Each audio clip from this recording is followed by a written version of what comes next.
Yo, what's cracking everyone? Ericship 111 here. So with the recent Xbox Developers Direct now wrapped up, it's clear that over the last 4 years, Playground Games has been hard at work trying to make Forza Horizon 6 the biggest and most ambitious open world racing game in the series. From the customizable garages to what looks like the return of a more progression focused campaign. Even sending the game in Japan alone already tells us that the developers are taking this entry more seriously than ever. But beyond all that, there's one big question that many of the most hardcore of Forza fans want to know, and that is whether or not Playground Games have finally replaced their most outdated, highly inaccurate, and worse looking car models in the series. Now, in order to understand why this matters so much today, we first need to take a step back and look at how cars were captured during the early days of the Forza franchise. Back during the original Xbox and Xbox 360 era, many of the vehicles featured were modeled primarily using reference photography, and while that approach was completely acceptable at the time, it also meant that a lot of those older car models were never truly accurate. Proportions were often slightly off, details were simplified, interiors were incomplete, and in some extreme cases, entire components were missing altogether.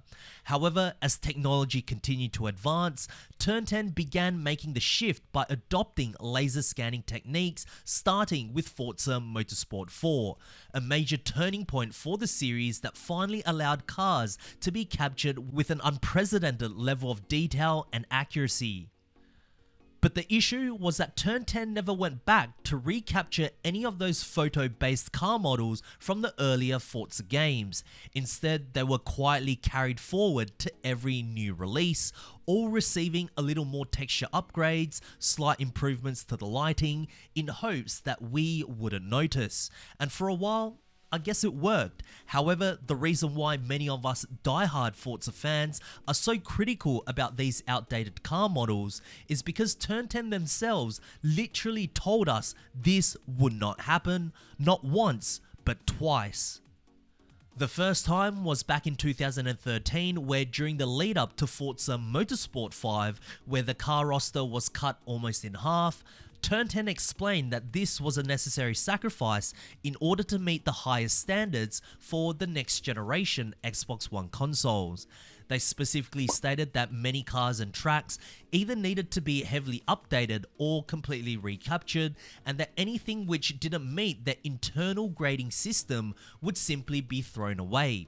So the message was loud and clear: no more carrying over old content, and everything moving forward would meet a new standard.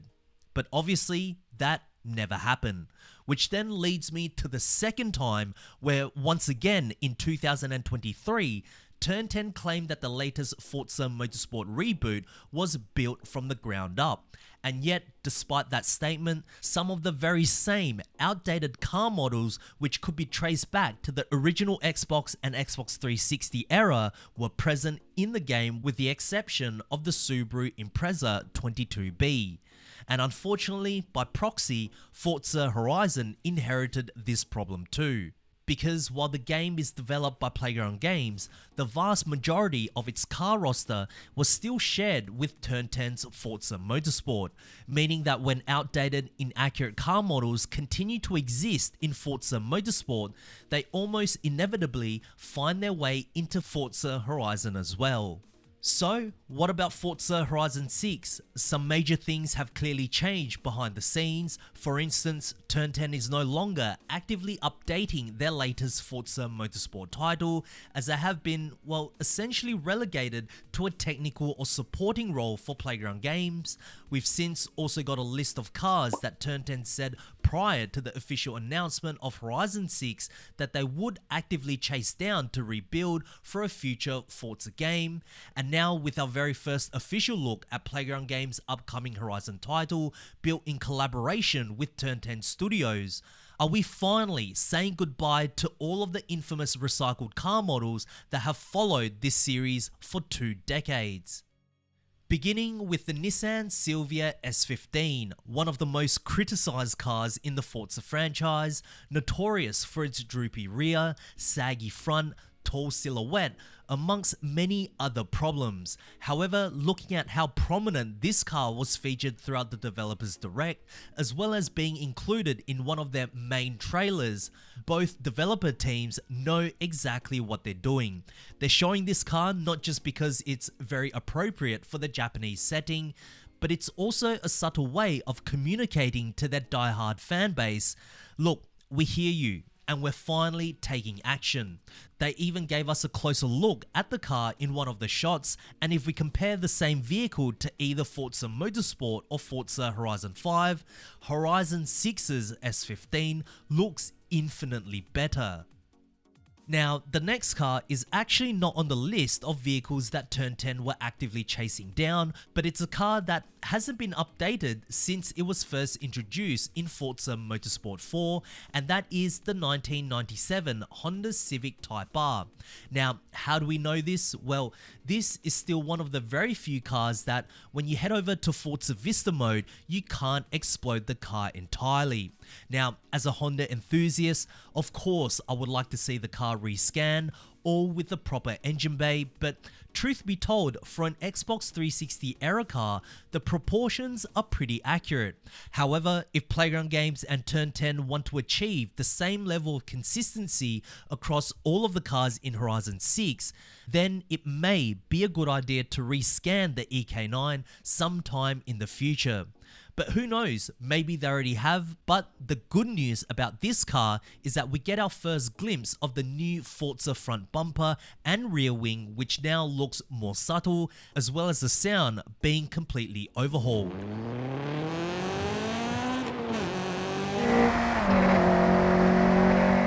Next is the 1993 Nissan 240 SX SE, again much like the EK9 Civic Type R, was first introduced back in Forza Motorsport 4. Proportion wise, I don't think this car looks bad at all, other than the fact that we can't fully explode this car either. However, the only issue I've seen circulating around is that some purists are unhappy about seeing the 240 SX in Horizon 6 Japan, considering that this car was specifically introduced for the North American market. Look, I get it. If there's a chance to see the 180SX Type X, I mean, that would be incredible, but somehow I don't think rescanning this car or finding the JDM equivalent is high on both Turn 10's and Playground Games' list of priorities. Moving on to the Nissan R32 Skyline GTR, most certainly one of the worst looking car models in the entire Forza franchise, which hasn't changed since Forza Motorsport 2. My goodness, does this car look terrible. Well, the brilliant news is that this GTR has been remodeled, and not only can we briefly see it here, where the front, especially when you compare it to either Forza Motorsport or Horizon 5, where it's literally night and day, but even on Forza's official Horizon 6's car list, this GTR is listed as a 92 model, whereas the one that's been seen in previous Forza games have all been the 93 model. So I'm convinced we are getting a brand new R32 Skyline GTR. Now, the other car I'm actually quite surprised about, and I'm not sure if it's going to replace the older model, and that is the 2024 Nismo GTR. Back in Horizon 5, we had the 2020 Nismo GTR. I mean, there was nothing wrong with this car, and honestly, I would have been fine seeing the 2020 version featured in Horizon 6. Perhaps the newer 24 model is right-hand drive. I don't exactly know, but it's not often when we see a facelifted version of the same car get introduced within a short period of time in the Forza series. Then we have the Mitsubishi Lancer Evolution 6. This car dates all the way back to the original Forza Motorsport, and well, the proportions of this car hasn't changed throughout the decades and is one of those cars on Turn 10's list. It was even funnier when this car was used in the trailer for a track reveal for Forza's built from the ground up Motorsport. Now, it looks like for Horizon 6, we do have a completely brand new model for the Evolution 6, but this time it's the Tommy Mäkinen edition, which is Mitsubishi's equivalent to the Subaru's 22B.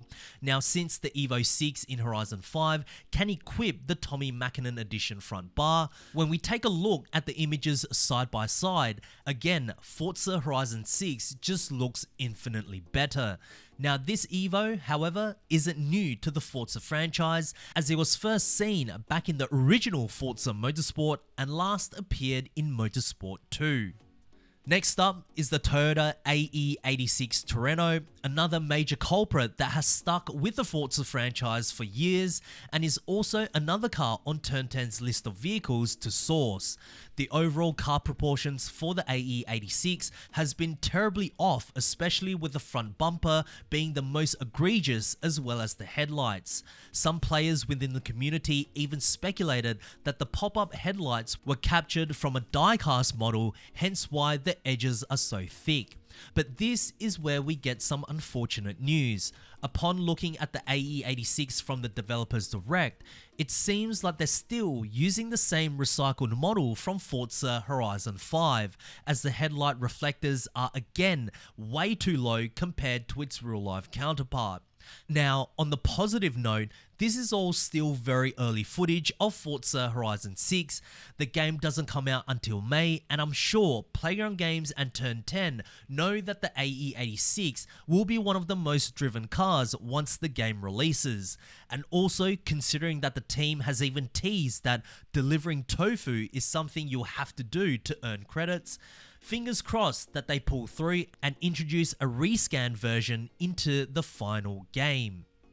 And then we have the BMW E30, another car that the community heavily criticized, especially when it appeared in the Developers Direct from 2023 with Forza Motorsport. Now, in Horizon 6, we actually get a very good look at this car as it was featured in one of the press release images here, and when we compare it to the E30 from Horizon 5, it now actually looks like a proper E30. And also, much like the S15 and R32 GTR, the year model for this car in Horizon 6 is a 1988 model, whereas the ones seen in previous Forza games have all been the 1991. Now, of course, there are still many cars from Turn 10's list that wasn't showcased in the Developers Direct, like the 97 Mazda RX-7, which I'm very curious about. Another car that was featured quite prominently in the reveal, which seems to be the same recycled model, was the 1992 Honda NSX-R. But regardless, I'm very happy that the developers are finally making a real effort in updating some of the most inaccurate cars, because in the end, these details do matter, and it also shows that both the teams care about what they're making as well. But anyways, what other cars have I missed out on from the reveal, and also what other cars would you like to see updated that has yet to be acknowledged by Forza themselves? Share them down in the comment section below, as I do read all of your comments, guys. But anyways, if you guys did enjoy today's video, please make sure to smash the thumbs up button, as it really does help me out. And of course, if you guys would like to stay up to date with everything Forza Horizon 6 related, be sure to subscribe, and I hope to see you guys in the next video. Peace.